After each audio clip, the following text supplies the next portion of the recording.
Hi ನಮಸ್ತೆ friends. ಇವತ್ತಿನ video ತುಂಬಾ ವಿಶೇಷವಾಗಿದೆ. ಓಕೆನಾ? ಅಂದರೆ ನನ್ನ ಹತ್ರ ತುಂಬ ಮಂದಿ ಕೇಳ್ತಾ ಇದ್ರು, ನಿಮ್ಮ ಮಗ ಯಾವ ಜಾಬಲ್ಲಿದ್ದಾನೆ, ಹಾಗೆ ಇಷ್ಟು ಬೇಗ ಅಂದರೆ 18 ವರ್ಷಕ್ಕೆ ಹೇಗೆ ಜಾಬನ್ನು ಹಿಡ್ಕೊಂಡ ಅಂತ ತುಂಬ ಜನರದ್ದು ಕ್ವಶನ್ ಇದೆ. ಅದಕ್ಕೆ ಇವತ್ತು ಆನ್ಸರ್ ಕೊಡ್ತೀನಿ. ನಾನು ಹೇಳ್ಕೊಂಡಿರಲಿಲ್ಲ ಯಾರ ಹತ್ರನೂ ನಮ್ಮ ಮಗ ಜಾಬಲ್ಲಿದ್ದಾನೆ ಅಂತ ಹೇಳಿದ್ದೀನಿ. ಆದರೆ ಯಾವಾಗ ಹಿಡ್ಕೊಂಡ, ಹೇಗೆ ಹಿಡ್ಕೊಂಡ ಅಂತೇನು ಹೇಳಿರಲಿಲ್ಲ ಅಲ್ವಾ, ಯಾವ ಜಾಬಲ್ಲಿದ್ದಾನೆ ಅಂತ ನಾನಿವತ್ತು ಹೇಳ್ತೀನಿ. ಆಯಿತಾ? ನನಗಿಲ್ಲಿ ನಮ್ಮ ಕಡೆಯವರು ಅಷ್ಟೇ, ನಮ್ಮದು ರಿಲೇಷನ್ ಆದರೂ ಅಷ್ಟೇ ತುಂಬ ಮಂದಿ ಕೇಳ್ತಾ ಇದ್ರು, ನಿಮ್ಮ ಮಗ ಹೇಗೆ ಅಷ್ಟೊಂದು ಬೇಗ 18 ವರ್ಷ ಮುಗಿಯೋದ್ರೊಳಗಡೆ ಹೇಗೆ ಜಾಬ್ ಹಿಡ್ಕೊಂಡ ಅವನು ಅಂದರೆ ಇದು ಆಶ್ಚರ್ಯನೇ ಆಗತ್ತೆ ಅಲ್ವಾ. ನಮ್ಮ ಈ ಕಡೆ ಅಂದರೆ ತುಂಬ ಅಂದರೆ ಅದು ಇದು ಓದೋದು, ಇಂಜಿನಿಯರಿಂಗ್ ಓದೋದು, ಅದು ಇದು ತುಂಬ ಓದ್ಕೊಂಡು ಎಷ್ಟೆಷ್ಟು ಓದ್ಕೊಂಡು ಖಾಲಿ ಇರ್ತಾರಲ್ವ, ತುಂಬಾ ಓದ್ಕೊಂಡಿರ್ತಾರೆ, ತುಂಬ ಹುಷಾರಿ ಇರ್ತಾರೆ. ರ್ಯಾಂಕ್ ಬಂದವರು ಕೂಡ ಕೆಲವೊಂದು ಸಲ ಗೌರ್ಮೆಂಟ್ ಜಾಬ್ ಇಲ್ಲದೇ ತುಂಬ ಜನ ಇದ್ದಾರೆ, ತುಂಬ ಅಂದರೆ ತುಂಬ ಜನ ಇದ್ದಾರೆ. ಆದರೆ ನನ್ನ ಮಗ 18 ವರ್ಷ ಮುಗಿಯೋದ್ರೊಳಗಡೆ ಜಾಬನ್ನು ಹಿಡ್ಕೊಂಡ. ಅದು ಒಳ್ಳೆ ಜಾಬು, ಒಳ್ಳೆಯದು ಅಂದರೆ ತುಂಬಾ ಒಳ್ಳೆಯದು. ಓಕೆನಾ? ಆಫೀಸರ್ ಆಗಿದೆ. ನಾನು ಚಿಕ್ಕ ವಯಸ್ಸಲ್ಲಿ ಆ ಜಾಬನ್ನೇ ಹಿಡ್ಕೊಂಡಿದ್ದಾನೆ ಅಂದರೆ ಆಶ್ಚರ್ಯನೇ ಅಲ್ವಾ, ಯಾರಿಗಾದರೂ ಅಷ್ಟೇ. ಅದು ಒಂದು ರೀತಿ ಕುತೂಹಲನೂ ಇರುತ್ತೆ. ಅಂದರೆ ತಂದೆ ತಾಯಿಯದವರಿಗೆ ಇವ್ರ ಮಕ್ಕಳು ಇಷ್ಟು ಬೇಗ ಜಾಬ್ ಹಿಡಿದ್ರಲ್ವ, ಅದು ಹೇಗೆ ಸಾಧ್ಯ ಆಯಿತು, ಯಾವ ಬುಕ್ಸನ್ನು ಓದಿರ್ಬೋದು, ಯಾವ ರೀತಿ ಇವರು ಅಭ್ಯಾಸ ಮಾಡಿಸಿರಬಹುದು, ಹೇಗೆಲ್ಲ ಇವನು ಓದ್ಕೊಂಡಿರ್ಬೋದು, ಯಾವ ರೀತಿಯಲ್ಲಿ ಓದಿದ್ದಾನೆ ಅನ್ನೋದು ಕುತೂಹಲ ಇರುತ್ತೆ. ಕೆಲವೊಬ್ರಿಗೆ ಏನಾಗುತ್ತೆ ಗೊತ್ತಾ, ಈಗಿನ ಜನ್ರೇಷನಲ್ಲಿ ಏನು ಇದೆ ಗೊತ್ತಾ, ಒಟ್ಟಾರೆ ಓದ್ತಾ ಹೋಗೋದು, ಸೆಕೆಂಡ್ PUC ಓದ್ತಾರ, ಡಿಗ್ರಿ ಮಾಡೋದೇ ತಲೆ ಇರುತ್ತೆ, ಡಿಗ್ರಿ ನಂತರ ಮತ್ತು ಬೇರೆ ಬೇರೆದು ಓದೋದು, ಅಂದರೆ ಮೆಡಿಕಲ್ ಓದೋದು ಅಥವಾ MBBS ಮಾಡೋದು, ನಂತರ ಏನು ಈ ಫಾರೆಸ್ಟ್ ಆಗ್ಲಿಕ್ಕೆ ಹೋಗೋದು, ಅಗ್ರಿಕಲ್ಚರ್ ಓದೋದು, ತುಂಬ ಇರುತ್ತೆ ಅಲ್ವಾ. ತುಂಬ 4 ವರ್ಷದ ಕೋರ್ಸೆಲ್ಲ ಇರುತ್ತೆ, ತುಂಬ ರೊಕ್ಕನೂ ಕೂಡ ಖರ್ಚು ಮಾಡಬೇಕಾಗತ್ತೆ. ಇಂಜಿನಿಯರ್ ಓದಲಿಕ್ಕೆ ಅಥವಾ ಯಾವುದೇ ಒಂದು ಕೋರ್ಸ್ ಮಾಡ್ಲಿಕ್ಕೆ ಹೋದ್ರೆ ತುಂಬಾ ರೊಕ್ಕ ಬರುತ್ತೆ ಅಲ್ವಾ. ವೃತ್ತಿಪರ ಕೋರ್ಸ್ ಅಂತ ಹೋದಾಗ ತುಂಬ ರೊಕ್ಕ ಖರ್ಚಾಗುತ್ತೆ. ಅದು ಕೆಲವೊಂದು ಗೌರ್ಮೆಂಟು ಅದೇ ರೀತಿ ಮಾಡುತ್ತೆ ಅಲ್ವಾ. ಇವರು ವೃತ್ತಿಪರ ಕೋರ್ಸನ್ನು ಮಾಡ್ಕೊಂಡಿರ್ತಾರೆ, ಆದರೂ ಕೂಡ ಅಲ್ಲಿ ಇನ್ನೊಂದು ಕೋರ್ಸ್ ಆಗಿರಬೇಕು ಅಂತ ಒಂದು ರೂಲ್ಸ್ ತಂದಿರ್ತಾರೆ. ಆವಾಗ ಏನಾಗುತ್ತೆ ಗೊತ್ತಾ, ಅವರು ಅಲ್ಲೇ ಕುತ್ಕೊಬಿಡ್ತಾರೆ, ಜಾಬು ಸಿಗದೇನೆ ಕುತ್ಕೊಂಡಿರ್ತಾರೆ. ಅಲ್ಲಿ ಏನಾಗುತ್ತೆ ಗೊತ್ತಾ, ಆ ಜಾಬ್ ಕೊಡುವ ಆ ವಯಸ್ಸು ಬಿಡುತ್ತೆ. ಆ ವಯಸ್ಸು ಮೀರೋದ ನಂತರ ಗೌರ್ಮೆಂಟ್ ಜಾಬು ಕೊಡಲ್ಲ. ಅವ್ರದ್ದು ಒಂದು ರೂಲ್ಸ್ ಇದೆಯಲ್ವಾ, ಇಂತಿಷ್ಟು ವರ್ಷದ ಒಳಗಡೆ ಕೊಡಬೇಕು ಅನ್ನೋದು. ಸುಮ್ಮನೆ ಅವರು ಈಗ ಏನೋ ಒಂದು PhD ಮುಗಿಸಿದ್ದಾರೆ ಅಂತ ಇಟ್ಕೊಳ್ಳಿ, ಅಲ್ಲೂ ಕೂಡ ಕಿರಿಕಿರಿ ಮಾಡೋದು ಹೀಗೆಲ್ಲ ಇರುತ್ತೆ ಅಲ್ವಾ. ತುಂಬ ಓದ್ಕೊಂಡವರು ಮನೇಲಿ ಖಾಲಿ ಇದ್ದವರು ಇದ್ದಾರೆ, ತುಂಬನೇ ಇದ್ದಾರೆ. ಆದರೆ 18 ವರ್ಷ ಮುಗಿಯೋದ್ರೊಳಗಡೆ ಒಂದು ಹುಡುಗ ಜಾಬ್ ಹಿಡಿದಿದ್ದಾನೆ ಅಂದರೆ ಅದು ಒಂದು ರೀತಿ ಕುತೂಹಲನೂ ಇರುತ್ತೆ, ಆಶ್ಚರ್ಯನೂ ಇರುತ್ತೆ. ಅದರಲ್ಲೂ ಒಂದು ದೊಡ್ಡದು ಅಂದರೆ ಅದು ಯಾವ ರೀತಿ ಹೇಳಬೇಕು ಅಂತ ನನಗೆ ಗೊತ್ತಾಗಲ್ಲ. ತುಂಬ ದೊಡ್ಡ ಜಾಬನ್ನು ಹಿಡಿದಿದ್ದಾನೆ ಅಂದರೆ ಅದು ಒಂದು ರೀತಿ ಖುಷಿನೇ ಅಲ್ವಾ. ಎಲ್ರಿಗೂ ಖುಷಿ ಇದೆ, ನಮಗೂ ಅಷ್ಟೇ ಖುಷಿ ಇದೆ. ಅದು ಹೇಗೆ ಹಿಡಿದ ಅವನು ಅನ್ನೋದನ್ನು ನಾನು ಹೇಳ್ತೀನಿ. ಅದು ಏನಾಗುತ್ತೆ ಗೊತ್ತಾ, ಹೀಗೆ ನಾವು ಈಗ ಒಂದು ಮಕ್ಕಳಿಗೆ ಅದೇ ಜಾಬನ್ನೇ ಹಿಡಿಬೇಕು ನೀನು ಅಂತ ನಾವು ಬೆರಳು ಮಾಡಿ ತೋರಿಸಿದಾಗ ಅವರು ಮಾಡಲಿಕ್ಕೆ ಸಾಧ್ಯನೇ ಇಲ್ಲ. ಅದು ಆ ಮಕ್ಕಳಲ್ಲಿ ಚಿಕ್ಕವರಿದ್ದಾಗಲೇ ಅದು ಬಂದಿರಬೇಕು, ನಾನು ಇದನ್ನು ಮಾಡಬೇಕು, ಅದು ಆಸೆ ಇರುತ್ತೆ ಅಲ್ವ. ನಾವು ಮಕ್ಕಳನ್ನು ನೋಡಬೇಕು, ಅವ್ರ ಮನಸ್ಸಲ್ಲಿ ಏನಿರಬಹುದು, ಅವ್ರದ್ದು ಆಸೆ ಏನಿರಬಹುದು. ಕೆಲವೊಂದು ಮಕ್ಕಳಿಗೆ ನಾನು ಡಾಕ್ಟರ್ ಆಗ್ತೀನಿ ಅನ್ನೋದೇ ಆಸೆ ಇರುತ್ತೆ, ಅದು ಕೆಲವೊಬ್ರದ್ದು ತುಂಬ ಖರ್ಚು ಬರುತ್ತೆ ಓದಲಿಕ್ಕೆ. ಕೆಲವೊಂದು ಮಕ್ಕಳು ಓದ್ತಾರೆ, ಅನುಕೂಲ ಇದ್ದವರು ಓದ್ಕೋತಾರೆ, ಕೆಲವೊಬ್ಬರಿಗೆ ಕಷ್ಟ ಆಗುತ್ತೆ ಅಲ್ವಾ. ಇನ್ನು ಕೆಲವೊಬ್ಬರಿಗೆ ಇಂಜಿನಿಯರ್ ಓದ್ಕೋಬೇಕು ಅನ್ನೋದಿರುತ್ತೆ. ಹೀಗೆ ಏನೋ ತುಂಬ ಜಾಬು ಅದು ಇದು ಆಸೆ ಅಂತ ಇರುತ್ತೆ ಅಲ್ವಾ. ಅದೇ ರೀತಿ ನನ್ನ ಮಗನಿಗೂ ಕೂಡ ನಾನು ಹೇಳ್ತೀನಿ. ಇವಾಗ ನನ್ನ ಮಗನಿಗೂ ಕೂಡ ಅವನು ಒಂದು 5ನೇ ಕ್ಲಾಸ್ ತನಕನೂ ಫ್ರೀಯಾಗಿ ಓದ್ತಾ ಇದ್ದ. ಅಷ್ಟೇನು ಅಂದರೆ ಹುಷಾರಿಲ್ಲ ಅಂತಿಲ್ಲ, ದಿನದ್ದು ಓದ್ಕೊಂಡು 93 ಮಾಡೋದು, ಯಾವಾಗಲೂ 93ಯಲ್ಲೇ ಇರ್ತಿದ್ದವನು. ಅವನಿಗೆ 3 ಅಂದರೆ ಅವನದು ಲಕ್ ಅಂತ ಹೇಳ್ಬೋದು. ಅವನು ಹುಟ್ಟಿದ್ದು ಕೂಡ 23 ಡೇಟು, ಮಾರ್ಚ್ 23 ಮತ್ತು 2003 ಬರುತ್ತೆ. ಅದೊಂದು ಲಕ್ ಅಂತ ಹೇಳ್ಬೋದು. ಅವನದು ಹುಟ್ಟಿರೋದು 23/3/2003 ಹೀಗೆ ಆಯಿತಾ. ಅದು ಒಂದು ಲಕ್ಕು. ಹಾಗೆ ಒಂದು ಜಾತಕದಲ್ಲೂ ಕೂಡ ತುಂಬಾ ಚೆನ್ನಾಗಿದೆ. ತುಂಬ ಅಂದರೆ ತುಂಬಾ ನಾವು ಕೇಳಿದ್ವಿ ಜಾತಕ ತೋರಿಸಿದಾಗ ಹೇಗೆ ಬೇಗ ಗೌರ್ಮೆಂಟ್ ಜಾಬಲ್ಲೇ ಇರ್ತಾನೆ ಅಂತ ಹೇಳಿದರು. ನಾವೇನು ಅಂದ್ಕೊಂಡಿದ್ವಿ ಗೊತ್ತಾ, ನಾವು ಮೆಡಿಕಲ್ ಓದಿಸೋಣ ಅಂತ ಆಸೆ ಇತ್ತು ನಮಗೆ ಒಂದು. ನಂತರ ನಮಗೆ ಇದು ಫಾರೆಸ್ಟ್ ಆಗೋದು, ಅದು ಒಂದು ರೀತಿ ರೇಂಜರ್ ಆಗೋದು, ಅದು ಒಂದು ಇತ್ತು. ನಂತರ ಅಗ್ರಿಕಲ್ಚರ್ ಮಾಡಿಸಿ ಅದರಲ್ಲಿ ಏನಾದರೂ ಆಫೀಸರ್ ಎಲ್ಲ ಮಾಡ್ಬೋದಲ್ವ ತುಂಬ ಓದ್ಕೊಂಡು, ಅದು ಒಂದು ದೊಡ್ಡ ಆಸೆ ಇತ್ತು. ಇಂಜಿನಿಯರು ಇಷ್ಟ ಇರಲಿಲ್ಲ ನಮಗೆ ಯಾರಿಗೂ. ನಾವು 10th ತನಕ ಹಾಗೆ ಸುಮ್ಮನೆ ಇದ್ವಿ. ಇವನು ಏನು ಮಾಡಿದ್ದಾನೆ ಗೊತ್ತಾ, 5ನೇ ಕ್ಲಾಸ್ ಮುಗಿದ ತಕ್ಷಣ ನಂತರ ನಾವು ಹೈಸ್ಕೂಲ್ ಅಂದರೆ ನಾವು ಹಾಸ್ಟೆಲ್ಗೆ ಹಾಕಿದ್ವಿ. 6ನೇ ಕ್ಲಾಸಿಂದ ಹಾಸ್ಟೆಲ್, ಇಂಗ್ಲೀಷ್ ಮೀಡಿಯಮ್ಮು, ಅದು ಗೌರ್ಮೆಂಟ್ ಹಾಸ್ಟೆಲು, ಓಕೆನಾ, ಅಲ್ಲಿ ಹಾಕಿದ್ವಿ. ನಂತರ ಅದು ಅಲ್ಲಿ ಅವನಿಗೆ ತುಂಬಾ ಅಂದರೆ ಎಲ್ಲ ವರ್ಗದ ಮಕ್ಕಳು ಬಂದಿರ್ತಾರಲ್ವ, ಆ ಕಡೆ ಈ ಕಡೆ ಅಂದರೆ ತುಂಬ ಮಂದಿ ಮಕ್ಕಳದು ಬಂದಿರ್ತಾರೆ, ಅವ್ರದ್ದು ರಿಲೇಷನ್, ಹೀಗೆ ಅವ್ರಿಗೆಲ್ಲ ಪರಿಚಯ ಆಗುತ್ತೆ. ಆ ಜಾಬಲ್ಲಿದ್ದಾರೆ, ಈ ಜಾಬಲ್ಲಿದ್ದಾರೆ, ಹೀಗೆ. ಅಲ್ಲಿ ಒಂದಿನ ಅಲ್ಲಿ ಪ್ರಿನ್ಸಿಪಲ್ ಅವರು ಹೀಗೆ ಹೇಳ್ಕೊಂಡ್ರು, 10th ನಂತರ ಎಷ್ಟು ಜಾಬೆಲ್ಲ ಮಾಡ್ಬೋದು, PUC ನಂತರ ಎಷ್ಟು ಜಾಬೆಲ್ಲ ಮಾಡ್ಬೋದು ಅಂತ ಅವ್ರಿಗೆ ಮಕ್ಕಳಿಗೆ ಹೇಳಿದರು. ತುಂಬ ಖರ್ಚಿಲ್ಲದೇ ಜಾಬನ್ನು ಹಿಡಿಬೋದು, ಟ್ರೈ ಮಾಡ್ಬೋದು, ನಂತರ ಓದ್ತಾನು ಹೋಗ್ಬೋದು, ಡಿಗ್ರಿ ಮಾಡ್ಬೋದು, ಡಿಗ್ರಿ ನಂತರ ಮತ್ತೆ ಓದ್ಬೋದು, ಹೀಗೆ ಓದ್ಬೋದು, ಒಂದು ಟ್ರೈ ಮಾಡ್ಬೋದು ಅಂತ ಹೀಗೆ ತಲೆಯಲ್ಲಿ ತುಂಬ್ತಾ ಇದ್ರಲ್ವ. ಅದು ಅಲ್ಲಿ NCC ಮಾಡಿಕೊಂಡೆ. NCC 2 ಸರ್ಟಿಫಿಕೇಟ್ ಬಂದಿದೆ. ಅದರಲ್ಲಿ ಅವ್ರಿಗೆ ಏನಾಗುತ್ತೆ, ಜಾಬ್ ಹಿಡಿಯುವಾಗ ಫೈನ್ ಸಿಗುತ್ತೆ, 2 ಮಾರ್ಕ್ಸು 4 ಮಾರ್ಕ್ಸು ಹೀಗೆಲ್ಲ ಕೊಡ್ತಾರಲ್ವ. ಅದು ಮುಗಿಸ್ಕೊಂಡ ಅವನು. ನಮ್ಗೆ ಇಷ್ಟ ಇರಲಿಲ್ಲ NCCಗೆ, ತುಂಬಾ ನಮ್ಗೆ ತೊಂದರೆ ಕೊಟ್ಟು ಸಿಗ್ನೇಚರ್ ಎಲ್ಲ ಮಾಡಿಸ್ಕೊಂಡು ರಾತ್ರಿ ಹೋಗಿ ಸಿಗ್ನೇಚರ್ ಮಾಡಿ ಬಂದಿದ್ದು ಇದೆ. ನಾವು ಕಾಲ್ ಮಾಡಿ ಹೇಳುವನು ಬನ್ನಿ, ತಂದೆ ತಾಯಿದು ಬೇಕಾಗುತ್ತಲ್ವ, ರಾತ್ರಿ ಹೋಗಿ ಸಿಗ್ನೇಚರ್ ಮಾಡಿ ಬಂದಿದ್ದೀವಿ ನಾವು. ಅದು ಆಸೆ ಇತ್ತು, ಅದು ಮುಗಿಸ್ಕೊಂಡ. ನಂತರ ಅವನಲ್ಲಿ ಏನಾಯ್ತು ಗೊತ್ತಾ, ಅಷ್ಟರ ಒಳಗಡೆ ಏನೂ ಇರಲಿಲ್ಲ. ಅವ್ನು ಚಿಕ್ಕವನಿದ್ದಾಗಲೇ ಯಾವಾಗಲೂ ಗನ್ನ ತಂದು ಸಣ್ಣ ಗನ್ನ ತಂದು ಢಮ್ ಡೂಮ್ ಅನ್ಸೋದು. ಹಾಗೆ ಕಡೆಗೆ ನಂತರ ಅವನಿಗೆ ಅಲ್ಲಿ ಮಕ್ಕಳದು ಅದು ಇದು ಎಲ್ಲ ಅದು ಇದು ಜಾಬ್ ಎಲ್ಲ ಗೊತ್ತಾಗುತ್ತೆ ಅಲ್ವಾ. ಅವನಿಗೆ PSI ಆಗಬೇಕು ಅಂತ ತುಂಬನೇ ಮನಸ್ಸಲ್ಲಿ, ಅಲ್ಲಿಂದ ಬರುವಾಗಲೇ PSI ಆಗೋದು ಇದ್ದೇ. ಅವ್ರಿಗೂ ಒಂದು ಜೀಪ್ ಹೋಯ್ತು ಅಂದರೆ ನಮ್ಮನೆ ಎದುರುಗಡೆ ಹೋಗ್ತಿತ್ತು ಜೀಪ್, ಅವಾಗ ಹೋಗ್ತಿದ್ದಲ್ವಾ. ಮತ್ತು ನಾವು ಮಾರ್ಕೆಟಿಗೆ ಹೋದಾಗ ಅಲ್ಲಿ ಸರ್ಕಲಲ್ಲಿ ಜೀಪ್ ನಿಂತ್ಕೊಂಡಿರ್ತಿತ್ತು. ಅವರನ್ನೇ ನೋಡೋದು, ಅವ್ರ ಗನ್ನ ನೋಡೋದು, ಅವ್ರದ್ದು ಗಾಡಿ ನೋಡೋದು, ಅದೇ ಅವನಿಗೆ ನಾನು ಆಗ್ತೀನಿ, ನನಗೆ PSI ಆಗಬೇಕು ಅಂತ ಒಂದು ರೀತಿ. ಅಂದರೆ ಹೈಸ್ಕೂಲ್ 8ನೇ ಕ್ಲಾಸಿಂದಲೇ ಸ್ಟಾರ್ಟ್. ನಂತರ ಒಂದು ಯೂನಿಫಾರ್ಮ್ ಕೂಡ ಜಗಳ ಮಾಡಿ ತಂದ್ಕೊಂಡ್ಬಿಟ್ಟ.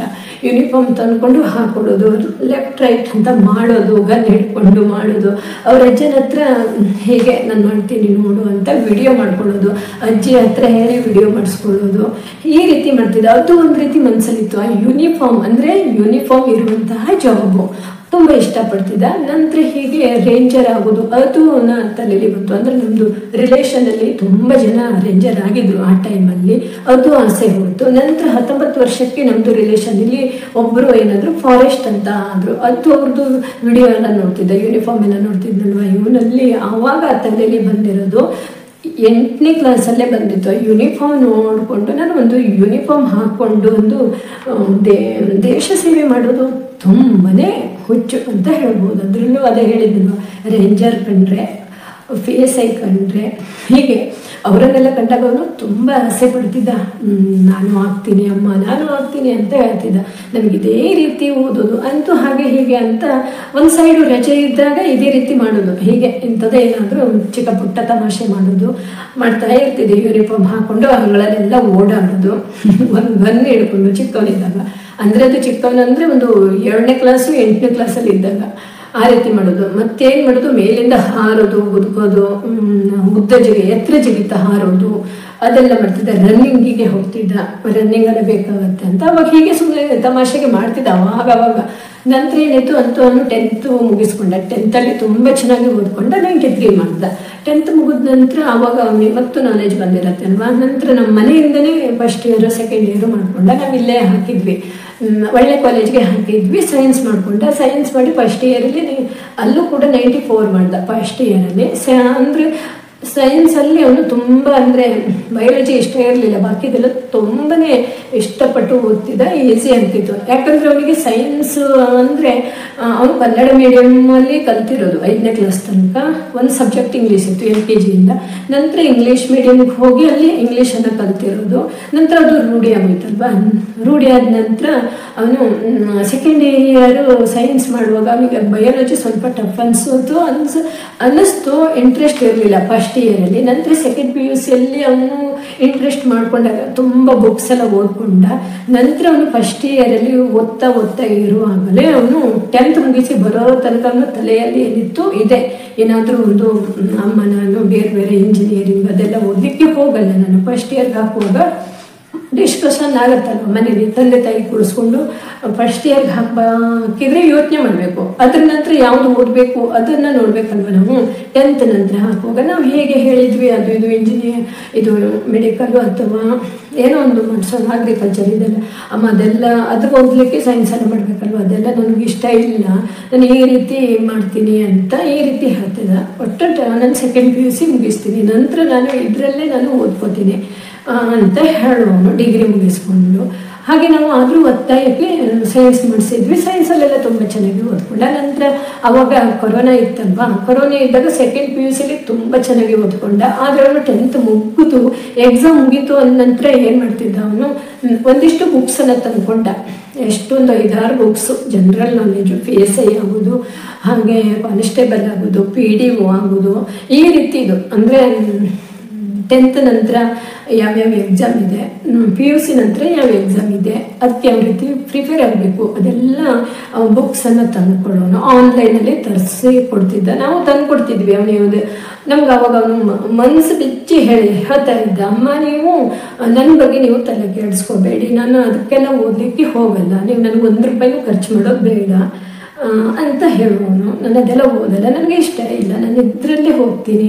PDO ಇರ್ಬೋದು, ಸಣ್ಣದಾದರೂ ಓಕೆ, ಯಾವುದು ಪೋಸ್ಟ್ ಮಾಸ್ಟರ್ ಈ ರೀತಿ ಇದೆಲ್ಲ ಆದರೂ ಓಕೆ, ಅದೆಲ್ಲ ನೋಡ್ಕೊಳ್ಬೋದು ಅವನು. 10th ರಜೆ ಇದ್ದಾಗ, ಫ್ರೀ ಇದ್ದಾಗ, 10th ಮುಗಿಸಿ ಬಂದ ನಂತರ 10th ಒಳಗಡೆ ಅದಕ್ಕೆ ಯಾವುದಕ್ಕೂ ಬುಕ್ಕಿಗೆ ಹೋಗಿಲ್ಲ ಅವನು. 10th ಆರಾಮ ಮುಗಿಸ್ಕೊಂಡಲ್ವಾ. 10th ಮುಗಿಸಿ ಬಂದ ನಂತರ ರಜೆ ಟೈಮಲ್ಲಿ ಸುಮಾರು ಬುಕ್ಸ್ ತಂದ್ಕೊಂಡು ಅದ್ರ ಬಗ್ಗೆ ಎಲ್ಲ ಓದುವನು. ಅಂದರೆ ಪೋಸ್ಟ್ ಮ್ಯಾನ್ ಆಗಲಿಕ್ಕೆ ಏನು ಓದಬೇಕು ಅದೆಲ್ಲ ಸರ್ಚ್ ಮಾಡಿ ಅದ್ರದ್ದು ಬಗ್ಗೆ ತಿಳ್ಕೊಂಡ. ನಂತರ ಕಾನ್ಸ್ಟೇಬಲ್ ಆಗಲಿಕ್ಕೆ ಬುಕ್ಸ್ ತಂದ್ಕೊಂಡ, PSI ಆಗಲಿಕ್ಕೂ ತಂದ್ಕೊಂಡ, ಮತ್ತು ತುಂಬ ಬುಕ್ಸನ್ನು ತಂದ್ಕೊಂಡ. ಹಾಗೆ ಅವನು ಏನು ಮಾಡ್ತಿದ್ದ ಗೊತ್ತಾ, ಅದೆಲ್ಲ ಬುಕ್ಸ್ ಎಲ್ಲ ಓದಿ ರೂಢಿ ಆಯ್ತಲ್ವ, ಅದರಲ್ಲಿ ಜ್ಞಾನ ಸಂಪಾದಿಸಬೇಕಾಗತ್ತೆ ಕೆಲವೊಂದು ಎಕ್ಸಾಮ್ ಬರೀಲಿಕ್ಕೆ. ಆವಾಗ 5ನೇ ಕ್ಲಾಸು 6ನೇ ಕ್ಲಾಸು ಅದರಲ್ಲಿ ಇತಿಹಾಸ ಅಂತ ಇರುತ್ತೆ, ಹಿಸ್ಟ್ರಿ ಇರುತ್ತಲ್ವ, ಆ ಬುಕ್ಸನ್ನು ಮಕ್ಕಳ ಹತ್ರ ತಗೊಂಡು, ಅಂದರೆ ಇಲ್ಲೇ ನಮ್ಮ ಏರಿಯಾದ ಮಕ್ಕಳು 6ನೇ ಕ್ಲಾಸು 7ನೇ ಕ್ಲಾಸು 5ನೇ ಕ್ಲಾಸ್ ಮಕ್ಕಳು ಬುಕ್ಸನ್ನು ತಗೊಂಡು ಅದನ್ನು ಓದ್ತಿದ್ದೆ. ಆವಾಗ ತಂದ್ಕೊಂಡು ಓದಿ ಮತ್ತೆ ರಿಟರ್ನ್ ಕೊಡೋದು, ಈ ರೀತಿ. 10th ನಂತರ ರಜೆಗೆ ಅದೇ ಕೆಲಸ ಮಾಡ್ತಿದ್ದ, ಈ ರೀತಿ ಮಾಡ್ತಿದ್ನಲ್ವಾ. ನಂತರ ಆಯಿತು, ಫಸ್ಟ್ ಇಯರ್ ಮುಗೀತು. ಫಸ್ಟ್ ಇಯರು ಓದುವಾಗಲೇ ಒಂದು ಸೈಡ್ ಅವ್ನು ಯಾವ ರೀತಿ ಓದ್ತಿದ್ದ ಅಂದರೆ, ಫಸ್ಟ್ ಇಯರ್ಗೆ ಬೆಳಿಗ್ಗೆ ಏಳೋದು ಹೋಗೋದು, ರೆಡಿಯಾಗೋದು ಹೋಗೋದು, 10 ನಿಮಿಷದಲ್ಲಿ ರೆಡಿಯಾಗಿ ಹೋಗೋದು. ಆದರೆ ರಾತ್ರಿ ಮಾತ್ರ ಅವನು 1 ಗಂಟೆ ತನಕ ಓದ್ತಿದ್ದ. 1 ಗಂಟೆ ತನಕ ಅಂದರೆ ಏನು ಗೊತ್ತಾ, ಕಾಲೇಜ್ ಬಿಟ್ಟು ಬಂದ ಅಂದರೆ 3:30 ಹೀಗೆ ಬರ್ತಿದ್ದಲ್ವ. ಬಂದ ನಂತರ 5 ಗಂಟೆಗೆ ಕೂತ್ಕೊಳ್ಳೋದು, ಏನೋ ಒಂದು ಸ್ವಲ್ಪ ಹೀಗೆ ಆ ಕಡೆ ರನ್ನಿಂಗ್ ಮಾಡಿ ಬರೋದು, ಸೈಕಲ್ ತಗೊಂಡೋಗಿ ಬರೋದು. ನಂತರ 5 ಗಂಟೆಯಿಂದ ಒಂದು ಸ್ಕೂಲ್ ಅಂದರೆ ಕಾಲೇಜಲ್ಲಿ ಏನೇನು ಓದ್ಕೋಬೇಕು ಅದೆಲ್ಲ ಓದ್ಕೋತಿದ್ದ. ನಂತರ ರಾತ್ರಿ 1 ಅವರ್ ಹೇಗೆ ಇಟ್ಟುಕೊಂಡು ಈ ರೀತಿ ಬುಕ್ಕನ್ನು ಓದೋದು. ಎಲ್ಲೆಲ್ಲಿ ಯಾವ್ಯಾವ ಜಾಬ್ ಇದೆ, ಯಾವ್ಯಾವುದು ಹಿಡಿಬೇಕು, ಡಿಗ್ರಿ ನಂತರ ಯಾವುದಿದೆ, ಸೆಕೆಂಡ್ PUC ನಂತರ ಯಾವುದಿದೆ, ಅದೆಲ್ಲ ನೋಡ್ಕೊಳ್ಳುವನು ಫಸ್ಟ್ ಇಯರಲ್ಲಿ. ಹಾಗೆ ಅದೇ ರೀತಿ ಸೆಕೆಂಡ್ ಇಯರಲ್ಲೂ ಕೂಡ ಅದೇ ರೀತಿ ಮಾಡಿಕೊಂಡ. ಅಂತೂ ಓದ್ತಿದ್ದ. ಅವನು ಕಾಲೇಜಲ್ಲಿ ಏನಿದೆ ಅದೆಲ್ಲ ಮುಗಿಸ್ಕೊಂಡು ನಂತರ ಅವನು ಈ ರೀತಿ ಬುಕ್ಸ್ ಹಿಡ್ಕೊಂಡು ಒಂದಿಷ್ಟು ಬುಕ್, ಒಂದು 15ರಿಂದ 20 ಈ ರೀತಿ ಬುಕ್ಸ್ ತಂದ್ಕೊಂಡಿದ್ದ. ಅದು ತುಂಬ ಇಷ್ಟಿಷ್ಟು ದಪ್ಪ ಇರುತ್ತೆ, ತುಂಬ ಬುಕ್ಸನ್ನು ತಂದ್ಕೊಂಡು ಅದೆಲ್ಲ ಓದ್ಕೊಳ್ಳೋದು ಮಾಡ್ತಿದ್ದ. ನಂತರ ಸೆಕೆಂಡ್ PUCಲಿ ಕೊರೋನಾ ಇರೋದ್ರಿಂದ ಎಕ್ಸಾಮ್ ಮಾಡಿರ್ಲಿಲ್ಲಲ್ವಾ, ಅವನಿಗೆ ಏನು ಮಾಡಿದ್ರು, ಫಸ್ಟ್ ಇಯರಿಂದೇ ಮಾರ್ಕ್ಸನ್ನು ಸೆಕೆಂಡ್ PUCಲಿ ಕೊಟ್ಟರು. ಅವಾಗ ಅವನು ಏನು ಹೇಳ್ತಿದ್ದ, 94 ಮಾಡಿದ್ನಲ್ವಾ, 98 ಮಾಡ್ತೀನಿ ನಾನು ಈ ಸಲ, ನನಗೆ ಬಯಾಲಜಿ ತುಂಬ ಈಸಿ ಇದೆ ಅಂತ ಹೇಳುವನು. ಮಾಡ್ತಿದ್ದ ಅವನು, ಆದರೆ ಎಕ್ಸಾಮ್ ನಡೀಲಿಲ್ಲ, ಸ್ವಲ್ಪ ಲೇಟಾಗಿ ಬಂತು ಅಂದರೆ ರಿಸಲ್ಟು ಸೆಕೆಂಡ್ PUCದು. ಅಷ್ಟರಲ್ಲಿ ಇವನು ಈ ರೀತಿ ಬುಕ್ಸ್ ಎಲ್ಲ ಓದೋದು, ಆವತ್ತು ಕಾಲೇಜು ಇರ್ತಾ ಇರಲಿಲ್ಲಲ್ವ, ಆನ್ಲೈನಲ್ಲೇ ಓದ್ಕೊಳ್ಳೋದಿತ್ತು. ಅವನು ಆನ್ಲೈನಲ್ಲೇ ಕೊಡ್ತಿದ್ರು, ಪಾಠ ಕೊಡ್ತಿದ್ರು, ಅದು ಓದ್ತಿದ್ದ. ನಂತರ ಇವಿಷ್ಟು ಬುಕ್ಸ್, ಅದು ಇದು ಬುಕ್ಸ್ ಎಲ್ಲ ತಂದು ಓದ್ಕೊಳ್ತಿದ್ದ. ಸೆಕೆಂಡ್ PUC ನಂತರ ಹೇಗೆ ಅಂತ ನಂತರ ಓದ್ಕೊಂಡು ಅದೇ ಟೈಮಲ್ಲಿ ಏನಾಯ್ತು ಗೊತ್ತಾ, ಒಂದು 10th ನಂತರ ಒಂದು ಎಕ್ಸಾಮ್ಗೆ ಕರೆದ್ರು. ಎಕ್ಸಾಮ್ ಬರೆದು ಬಂದ, ಇಲ್ಲೇ ಹತ್ರ ಶಿವಮೊಗ್ಗದ ಹತ್ರ. ಅಲ್ಲಿ ಎಕ್ಸಾಮ್ ಬರೆದು ಬಂದ. ನಂತರ ಇದು ಡಿಫೆನ್ಸಿಯಲ್ಲಿ ಒಂದು ಕರೆದ್ರು. ಆವಾಗ ಡಿಫೆನ್ಸಿಯಲ್ಲಿ ಕರೆದಾಗ ಅಲ್ಲೂ ಕೂಡ ಎಕ್ಸಾಮ್ ಬರೆದು ಬಂದ. ಅವನು ಅದಕ್ಕೆ ಅಂತ ಓದಿರಲಿಲ್ಲ, ಎಲ್ಲವೂ ಓದ್ಕೊಳ್ತಿದ್ದ. ಅರ್ಥ ಆಯ್ತಾ? ಅಂದರೆ ಒಂದು ಎಕ್ಸಾಮ್ ಅಂತ ಬಂದಾಗ ಎಲ್ಲವೂ ಬಂದಿರುತ್ತಲ್ಲ, ಅದರಲ್ಲಿ ಯಾವುದು ಬರುತ್ತೆ ಅಂತಲೂ ಗೊತ್ತಿರಲ್ಲ. ಒಟ್ಟಾರೆಯಾಗಿ ಎಲ್ಲವೂ ಓದ್ಕೊಳ್ತಿದ್ದ. ಅಂದರೆ ಗೊತ್ತಾಯ್ತಾ? ಅಂದರೆ ಯಾವುದು ಎಲ್ಲನೂ PSI ಆಗಲಿಕ್ಕೆ ಎಷ್ಟು ಕ್ವಶನ್ ಬರುತ್ತೆ, ಏನು ಬರುತ್ತೆ, ಯಾವ್ಯಾವುದು ಬರುತ್ತೆ ಅದು ಓದ್ಕೊಂಡಿರ್ತಿದ್ದ. ನಂತರ ಕಾನ್ಸ್ಟೇಬಲ್ ಆಗಲಿಕ್ಕೆ ಯಾವುದು, PDO ಆಗಲಿಕ್ಕೆ ಯಾವುದು, ಈ ರೀತಿ ಎಲ್ಲ ಅದೆಲ್ಲ ಓದು ವಯಸ್ಸೇ ಅಲ್ಲ ಒಂದು, ಆದರೂ ಅದೆಲ್ಲ ತಿಳ್ಕೊಳ್ತಿದ್ದ. ಅದೆಲ್ಲ ತಿಳ್ಕೊಂಡು ಏನೋ ಅಂತ ಒಂದು ಇದರಲ್ಲಿ ಡಿಫೆನ್ಸಿಯಲ್ಲಿ ಎಕ್ಸಾಮ್ ಅಂತ ಬಂತು. ಅದಕ್ಕೆ ಅವನು 8 ದಿನ ಓದಿರೋದು. ಆ ವಿಷಯದಲ್ಲಿ ಏನೇನು ಮೇನಾಗಿ ಏನು ಬರುತ್ತೆ ಎಕ್ಸಾಮಿಗೆ ಅನ್ನೋದನ್ನು ಕಂಡುಕೊಂಡ. ಒಂದು ವಾರದಲ್ಲಿ ಓದ್ಕೊಂಡ. ಅವನು ವಾರದಲ್ಲಿ ಓದ್ಕೊಂಡು ಅದರಲ್ಲಿ ಎಕ್ಸಾಮ್ ಬರೆದ. ಎಲ್ಲವೂ ಫಿಸಿಕಲ್ಲು ಎಲ್ಲ ಪಾಸ್ ಆಯಿತು. ಅದು ಎಲ್ಲಿ ಗೊತ್ತಾ, ಅಂತೂ ಪಾಸ್ ಆಯಿತು. ಅದು ಕೇರಳದಲ್ಲಿ ಎಕ್ಸಾಮ್ ಇತ್ತು, ಅಲ್ಲೇ ಎಲ್ಲ ಮುಗೀತು. ನಂತರ ಮೆಡಿಕಲ್ ಬೇಕಲ್ಲ, ಮೆಡಿಕಲ್ ಟೆಸ್ಟ್ ಅಂತ ಮಾಡ್ತಾರೆ, ಅದರಲ್ಲೂ ಕೂಡ ಪಾಸ್ ಆದ, ಆಯ್ಕೆ ಆದ. ಡಿಫೆನ್ಸಲ್ಲಿ ಪಾಸ್ ಆದ. ನಂತರ ಇಲ್ಲಿ ನಾನು ಹೇಳಿದ್ದಲ್ವ 10th ಶಿವಮೊಗ್ಗದಲ್ಲಿ ಎಕ್ಸಾಮ್ ಬರೆದಿದ್ದ ಅಂತ. ಅದೇ ಅವನು ಟ್ರೈನಿಂಗಲ್ಲಿ ಇದ್ದಾಗ ಶಿವಮೊಗ್ಗದ್ದು ರಿಸಲ್ಟ್ ಬಂತು. ಅಲ್ಲಿ ಫಿಸಿಕಲ್ ಮತ್ತು ಎಕ್ಸಾಮು ಪಾಸ್ ಆಯಿತು. ಇಲ್ಲೂ ಕೂಡ ಫಿಸಿಕಲು ಮತ್ತು ಎಕ್ಸಾಮು ಮತ್ತು ಏನು ಮೆಡಿಕಲ್ ಟೆಸ್ಟ್ 3 ಕೂಡ ಪಾಸ್ ಆಯ್ತಲ್ವಾ. ಇಲ್ಲಿ ಇವನು ಜಾಯ್ನ್ ಆದ, ಡಿಫೆನ್ಸಿ ಕೋರ್ಸ್ ಮಾಡಿ ಅದರಲ್ಲಿ ಪಾಸ್ ಆದ, ಜಾಯ್ನ್ ಆದ. ಆ ಜಾಬಿಗೆ ಜಾಯ್ನ್ ಆದ. ಟ್ರೈನಿಂಗ್ ಆಯಿತು, 6 ತಿಂಗಳ ಟ್ರೈನಿಂಗ್ ಆಯ್ತಲ್ವಾ. ಟ್ರೈನಿಂಗಲ್ಲಿದ್ದಾಗಲೇ 10th ಎಕ್ಸಾಮ್ ಬರೆದಿರೋದು ರಿಸಲ್ಟ್ ಬಂತು. ಬನ್ನಿ ನೀವು ಮೆಡಿಕಲ್ ಟೆಸ್ಟಿಗೆ ಅಂತ. ಅವಾಗ ಏನು ಮಾಡ್ದ, ಅದಕ್ಕೂ ಇದಕ್ಕೂ 10th ಮೇಲೆ ಹೋಗಿರೋದಕ್ಕಿಂತ ಸೆಕೆಂಡ್ PUC ಮೇಲೆ ಹೋಗಿರೋದು ಬೆಸ್ಟ್ ಅಲ್ವಾ. ಇದಕ್ಕೆ ಅವನು ಚಾಯ್ಸ್ ಮಾಡಿಕೊಂಡ. ಇದರಲ್ಲೇ ಅವನು ಎಕ್ಸಾಮು ಅಂತೂ ಟ್ರೈನಿಂಗ್ ಅಂತ ಮುಗೀತು. ಟ್ರೈನಿಂಗ್ ಅಂತ ಮುಗಿದ ನಂತರ ಅದರಲ್ಲಿ ಕೆಲವೊಂದು ಆಯ್ಕೆಗಳಿರುತ್ತೆ. ಆಯ್ಕೆ ಮಾಡಿಕೊಂಡು ಅದರಲ್ಲಿ ಮತ್ತು ಎಕ್ಸಾಮ್ ಬರೆದು ಅದರಲ್ಲೇ ದೊಡ್ಡ ಪೋಸ್ಟ್ ಕೂಡ ಆಯಿತು. ಪ್ರಮೋಷನ್ ಕೂಡ ಸಿಕ್ತು. ನಂತರ ಅದರಲ್ಲಿ ಅವನು ತುಂಬ ಹುಷಾರಿ ಇದ್ದ. ಅದರಲ್ಲೂ ತುಂಬ ಮಾರ್ಕ್ಸ್ ಎಲ್ಲ ತಗೊಳ್ತಿದ್ದಲ್ವ. ಅದರಲ್ಲೂ ಕೂಡ ಸ್ವಲ್ಪ ದೊಡ್ಡ ಪೋಸ್ಟಿಗೆ ಹೋಗ್ತಾ ಅವನು ಈಗೊಂದು ಅಂದರೆ ಆ ಜಾಬ್ ಸಿಗುವಾಗಲೇ ಅದು ಕೆಲವೊಂದು ಚಾಯ್ಸ್ ಅಂತ ಇರುತ್ತೆ. ಅದು ಚಾಯ್ಸ್ ಮಾಡಿಕೊಂಡ. ನಂತರ ಅದರಲ್ಲಿ ಆಫೀಸರ್ ಆಗಿ ಇದ್ದಾನೆ ಈಗ. ಈ ರೀತಿ ಮಾಡಿಕೊಂಡು ಇದ್ದಾನೆ. ಅಂದರೆ ಅವನು ಜಾಬ್ ಸಿಕ್ತು ಅಂತ ಅದರಲ್ಲೇ ಕೂತ್ಕೋಬೇಕು ಅಂತ ಅನಿಸಿರಲಿಲ್ಲ. ಅದಕ್ಕಿಂತ ಇನ್ನೂ ದೊಡ್ಡ ಜಾಬ್ ಹಿಡಿಬೋದಲ್ವ, ಅದಕ್ಕಿಂತ ಇನ್ನೂ ದೊಡ್ಡ ಜಾಬನ್ನು ಹಿಡಿಬೋದಲ್ವ. ಈ ರೀತಿಯನ್ನು ತುಂಬ ಓದೋದಿರುತ್ತೆ. ಇವಾಗಲೂ ಕೂಡ ಓದೋದಿರುತ್ತೆ, ಎಕ್ಸಾಮ್ ಇರುತ್ತೆ, ಡ್ಯೂಟಿಗೂ ಮಾಡಬೇಕು, ಡ್ಯೂಟಿನೂ ಇರುತ್ತೆ, ಟ್ರೈನಿಂಗ್ ಇರುತ್ತೆ, ಎಕ್ಸಾಮ್ ಇರುತ್ತೆ. ಹಾಗೆ ಅಲ್ಲೂ ಕೂಡ ತುಂಬ ಬೇರೆ ಇದನ್ನು ಓದ್ಕೋಬಹುದು, ದೊಡ್ಡ ಪೋಸ್ಟಿಗೂ ಹೋಗ್ಬೋದು. ಈ ರೀತಿ ಮಾಡಿಕೊಂಡ. ಈ ರೀತಿ ಎಕ್ಸಾಮ್ ಮಾಡಿ ಜಾಬಲ್ಲಿ ಇರ್ತಾನೆ ಅಷ್ಟೇ. ಅಂದರೆ ಇಲ್ಲೇನು 1 ರೂಪಾಯಿ ಖರ್ಚಿಲ್ದೇನೆ ಅವನು ಜಾಬನ್ನು ಹಿಡಿದಿದ್ದಾನೆ ಅಂತ ಹೇಳ್ಬೋದು. ಸ್ವಲ್ಪ ಓದ್ಕೊಂಡಿದ್ದಾನೆ, ಬುಕ್ಸ್ ಎಲ್ಲ ತಂದುಕೊಂಡಿದ್ದಾನೆ. ಎಕ್ಸಾಮ್ ಬರೀಲಿಕ್ಕೆ ತುಂಬ ದೂರೆಲ್ಲ ಹೋಗಬೇಕಾಗತ್ತೆ. ಕರ್ಕೊಂಡು ಬಂದರು. ನಂತರ ಅದು ಕೂಡ ನಮಗೆ ಇಷ್ಟೇ ಇರಲಿಲ್ಲ ಅಂತಲ್ಲ, ಅದ್ರ ಬಗ್ಗೆ ನಮಗೆ ತಿಳಿಸಿದ. ಈ ರೀತಿ ಇದೆ ಹೀಗಿದೆ, ಮುಂದೆ ದೊಡ್ಡ ಪೋಸ್ಟಿಗೆ ಹೋಗ್ಬೋದು ಅಂತ ತಿಳಿಸ್ತಿದ್ನಲ್ವಾ. ನಂತರ ಏನು ಅವಾಗಲೂ ಹೇಳ್ತಾ ಇದ್ದ, ನಾನು 1 ಅಲ್ಲ 2 ಅಲ್ಲ 10 ಜಾಬನ್ನು ಹಿಡಿದು ಬಿಡ್ತೀನಿ, 10 ಜಾಬ್ ಹಿಡಿದು 9 ಜಾಬ್ ಬಿಟ್ಟು 10ನೇ ಜಾಬಲ್ಲಿ ಇರ್ತೀನಿ ಅಂತ ಇದ್ದ. ಈಗ ಇದು 1 ಜಾಬ್ ಬಿಟ್ಟಿದ್ದಾನೆ. ಈಗ 1 ಜಾಬಲ್ಲೇ ಇದ್ದಾನೆ. ಈಗ ಲಕ್ ಅಂದರೆ ಏನು ಅಲ್ವಾ. ಹೀಗೆ ಅದಕ್ಕೆ ನಾವು ಸ್ವಲ್ಪ ತಲೆಯನ್ನು ಓಡಿಸಿದ್ರೆ ಆದಷ್ಟು ಬೇಗ ಜಾಬನ್ನು ಹಿಡಿಬೋದು. ಅದು ಎಲ್ಲರಲ್ಲೂ ಸಾಧ್ಯ ಇರಲ್ಲ. ಒಬ್ಬರಲ್ಲಿದೆ ಅಂದರೆ ಇನ್ನೊಬ್ಬರಲ್ಲಿ ಆ ರೀತಿ ಇರಲ್ಲ. ನಮ್ಮ ದೊಡ್ಡ ಮಗ ಈ ರೀತಿ ಇದ್ದಾನೆ ಅಂತ ನನ್ನ ಚಿಕ್ಕ ಮಗನಿಗೆ ಆ ರೀತಿದು ಇಷ್ಟ ಇಲ್ಲ. ಅವನಿಗೆ ಬಿಸ್ನೆಸ್ ಮಾಡ್ತೀನಿ ಈ ರೀತಿ ಅನ್ನೋದು ಏನೇನೋ ಹೇಳ್ತಾ ಇರ್ತಾನೆ. ಅಂದರೂ ನೋಡಬೇಕು, ಪ್ರಯತ್ನ ಮಾಡಿಸ್ಬೇಕು.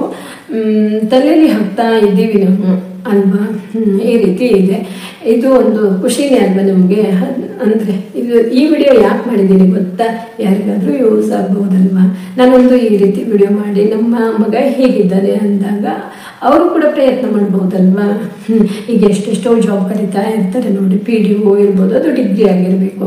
ನಂತರ ತುಂಬ ಜಾಬ್ ಇದೆ, ಓದುವವರಿಗೆ ಗೊತ್ತಾಗುತ್ತೆ ಯಾವ ಟೈಮಲ್ಲಿ ಯಾವ ಜಾಬ್ ಕರೀತಾರೆ, ಎಷ್ಟು ಓದ್ಕೋಬೇಕು, ಏನೆಲ್ಲ ಬೇಕು ಎಲ್ಲವೂ ರೆಡಿ ಇರಬೇಕಲ್ವ. ನನ್ನ ಮಗಂದಾದರೂ ಅಷ್ಟೇ, ಒಂದೊಂದು ಡಾಕ್ಯುಮೆಂಟ್ಸಿಗೆ ನಾವು ಎಷ್ಟು ಕಷ್ಟಪಟ್ಟಿದ್ದೀವಿ ಗೊತ್ತಾ. ಅದು ಲಾಸ್ಟು ಮೆಡಿಕಲ್ ಟೆಸ್ಟಿಗೆ ಹೋಗುವಾಗ ಪ್ರತಿಯೊಂದು ಬೇಕಾಗತ್ತೆ. ಅಂದರೆ ಡಾಕ್ಯುಮೆಂಟ್ಸ್ ಎಲ್ಲವೂ ರೆಡಿ ಇಟ್ಕೋಬೇಕು. ಯಾವುದೂ ಇಲ್ಲ ಅಂದರೆ ಅಲ್ಲಿ ತಗೊಳ್ಳಲ್ಲ. ನಂತರ ಅದು ಎಕ್ಸಾಮ್ ಬರೀಲಿಕ್ಕೆ ಹೋಗುವಾಗಲೂ ಅಷ್ಟೇ ತುಂಬ ಡಾಕ್ಯುಮೆಂಟ್ಸು ಅವ್ರದ್ದು ಸ್ಕೂಲಿಗೆ ಸಂಬಂಧಪಟ್ಟಿರೋದು ಎಲ್ಲ ಬೇಕಾಗುತ್ತೆ. ಯಾವುದೇ ರೀತಿ ಅವರು ತಪ್ಪು ಮಾಡಿರಬಾರ್ದು ಅಲ್ವಾ. ಅವ್ರದ್ದು ಜೀವನದಲ್ಲಿ ಏನು ತಪ್ಪು ಮಾಡಿರಬಾರ್ದು, ಕಂಪ್ಲೇಂಟು ಅದು ಇದು ಏನೂ ಇರಬಾರ್ದು. ಅದು ಮೇನಾಗಿರುತ್ತೆ. ಅದೆಲ್ಲ ನಾವು ಡಾಕ್ಯುಮೆಂಟ್ಸು ತಗೊಂಡು ಹೋಗಬೇಕಾಗತ್ತೆ. ಅದೆಲ್ಲ ರೆಡಿ ಮಾಡಲಿಕ್ಕೆ ಅದು ಕೂಡ ನಮಗೆ ಸುಮಾರು ಒಂದು ವಾರ ಮುಟ್ಟಿದೆ ನಾವು ಅದನ್ನು ರೆಡಿ ಮಾಡಲಿಕ್ಕೆ. ಅದೆಲ್ಲ ರೆಡಿ ಮಾಡಿಕೊಂಡು ಹೋಗಬೇಕಾಗತ್ತೆ. ಕಷ್ಟಪಟ್ಟಿದ್ದಾನೆ ನನ್ನ ಮಗ. ರಾತ್ರಿ 1 ಗಂಟೆ ತನಕ ಓದುವವನು. ಬೆಳಿಗ್ಗೆ ಕಾಲೇಜ್ಗೆ ಹೋಗುವಾಗ ನಾನು ಬೆಳಿಗ್ಗೆ 8 ಗಂಟೆಗೆ ಎದ್ದು ರೆಡಿಯಾಗಿ ಹೋಗ್ತಿದ್ದ. ಅವನು ಬೆಳಿಗ್ಗೆ ಓದ್ತಾ ಇರಲಿಲ್ಲ, ಅಂದರೆ ಕಾಲೇಜ್ಗೆ ಹೋಗುವಾಗ. ಹೀಗೆ ರಜೆ ಟೈಮ್ ಬಂದಾಗ ಒಂದು 12 ಗಂಟೆ ತನಕ ಓದಿದ್ರು ಕೂಡ ಕೆಲವೊಂದು ದಿನ ರಜೆ ಇರೋ ಟೈಮಲ್ಲಿ 5 ಗಂಟೆಗೆ ಎದ್ದು ಓದ್ತಿದ್ದ. ಕಾಲೇಜ್ ಇದ್ದಾಗ ನಿದ್ದೆ ಬೇಕಲ್ವರಿಗೆ 1 ಗಂಟೆ ತನಕ ಓದಿ 1 ಅಥವಾ 2 ಗಂಟೆ ಆದದ್ದು ಇದೆ ಕೆಲವೊಮ್ಮೆ. ಬೆಳಿಗ್ಗೆ ಓದೋದು ಅಭ್ಯಾಸ ಇಲ್ಲ ಅವನಿಗೆ. ಓದಲ್ಲ ಅಂತಿಲ್ಲ, ಒಂದು 6 ಗಂಟೆ ನಂತರ ಹೀಗೆ ಓದ್ತಿದ್ದ. ಹಾಗೆ ಕೆಲವೊಂದು ಸಲ ಏನು ಮಾಡ್ತಿದ್ದ ಗೊತ್ತಾ, 12 ಗಂಟೆ ತನಕ ಓದ್ತಿದ್ದ. ನಂತರ ಬೆಳಿಗ್ಗೆ 5 ಗಂಟೆಗೆ ಎದ್ದು ಓದ್ಕೊಂಡು ಅದು ರೂಢಿಯಲ್ಲಿ ಇತ್ತಲ್ವಾ. ಕಾಲೇಜ್ ಇರೋ ಟೈಮಲ್ಲಿ ಕೆಲವೊಂದು ಸಲ ನಿದ್ದೆ ಇಲ್ಲದೇ ಅವನು ಸ್ವಲ್ಪ ಲೇಟಾಗಿ ಎದ್ದು ಕಾಲೇಜಿಗೆ ಹೋಗ್ತಿದ್ದ. ಕಷ್ಟಪಟ್ಟು ಓದಿದ್ದಾನೆ, ಎಲ್ಲವೂ ತಿಳ್ಕೊಂಡಿದ್ದಾನೆ. ಪ್ರತಿಯೊಂದು ತಿಳ್ಕೊಂಡು ಇಟ್ಕೋಬೇಕಾಗತ್ತೆ. ಒಂದು ವಿಷಯವನ್ನು ಕೊಟ್ಟಾಗ ಜಡ್ಜ್ ಮಾತಾಡ್ತಾರಲ್ವ, ಆ ರೀತಿ ರಿಸಲ್ಟನ್ನು ಕೊಡಬೇಕು. ಅಷ್ಟು ರೆಡಿ ಇರಬೇಕಾಗತ್ತೆ. ಒಂದು ಜಾಬ್ ಹಿಡಿಬೇಕಂದ್ರೆ ಕಷ್ಟಪಡಬೇಕು, ಓದಲೇಬೇಕು. ಅದರಲ್ಲೂ ಕೆಲವೊಂದು ಲಕ್ ಅಂತ ಇರುತ್ತೆ, ಎಲ್ಲರಲ್ಲೂ ಸಾಧ್ಯ ಇಲ್ಲ. ಅದು ಅವರ ಮನಸ್ಸಲ್ಲಿ ನಾನು ಹಿಡಿತೀನಿ ಆಸೆ ಇದೆ ಅಂದಾಗ ಅದು ಸಾಧ್ಯನೇ, ಅದು ಹಿಡಿಬಹುದು ಅಲ್ವಾ. ಅದೇ ನಾನು ಇವತ್ತು ಈ ವಿಡಿಯೋ ಯಾರಿಗಾದರೂ ಯೂಸ್ ಆಗಬಹುದು ಅಲ್ವಾ, ಅದಕ್ಕೆ ನಾನು ವಿಡಿಯೋ ಮಾಡಿ ಹಾಕ್ತಾ ಇದ್ದೀನಿ. ನಾನು ಹೇಳಿರಲಿಲ್ಲ ಇಷ್ಟು ದಿನ ಅಂದರೂ ಕೂಡ ನನ್ನ ಮಗ ಡಿಫೆನ್ಸಲ್ಲಿ ಇದ್ದಾನೆ ಅಷ್ಟೇ ಅಂತ ಹೇಳ್ಬೋದು. ಒಳ್ಳೆ ಜಾಬಲ್ಲೇ ಇದ್ದಾನೆ. ಓಕೆನಾ. ನಿಮ್ಮಲ್ಲಿ ಯಾರಾದರೂ ಈ ರೀತಿ ಜಾಬನ್ನು ಹಿಡಿಬೇಕು ಅಂದರೆ ಈ ರೀತಿ ಪ್ರಯತ್ನ ಮಾಡ್ಬೋದು ಅಲ್ವಾ. ಅದು ಅಂತ ಇಲ್ಲ, ಯಾವುದಾದ್ರೂ ಒಂದು ಡಿಫೆನ್ಸಿಗೂ ಅಂದರೆ ತುಂಬ ಜಾಬ್ ಇರುತ್ತೆ, ತುಂಬ ಅಂದರೆ ತುಂಬಾ ಇರುತ್ತೆ. ಅದರಲ್ಲಿ ಡಿಫೆನ್ಸಲ್ಲಿ ತುಂಬ ಜಾಬ್ ಇರುತ್ತೆ ಅಲ್ವಾ. ಆ ಜಾಬಲ್ಲೇ ಇದ್ದಾನೆ. ಓಕೆನಾ. ಈ ವಿಡಿಯೋ ಎಲ್ಲರಿಗೂ ಇಷ್ಟ ಆಗಿರ್ಬೋದು ಅಂದ್ಕೊಂಡಿದ್ದೀನಿ. ಇಷ್ಟ ಆದರೆ ಒಂದು ಲೈಕ್ ಮಾಡಿ, ಹಾಗೆ ಯಾರಿಗಾದರೂ ಶೇರ್ ಮಾಡಿ. ಓಕೆನಾ. ಥ್ಯಾಂಕ್ ಯು ವಿಡಿಯೋ ನೋಡಿದ್ದಕ್ಕೆ ಧನ್ಯವಾದಗಳು.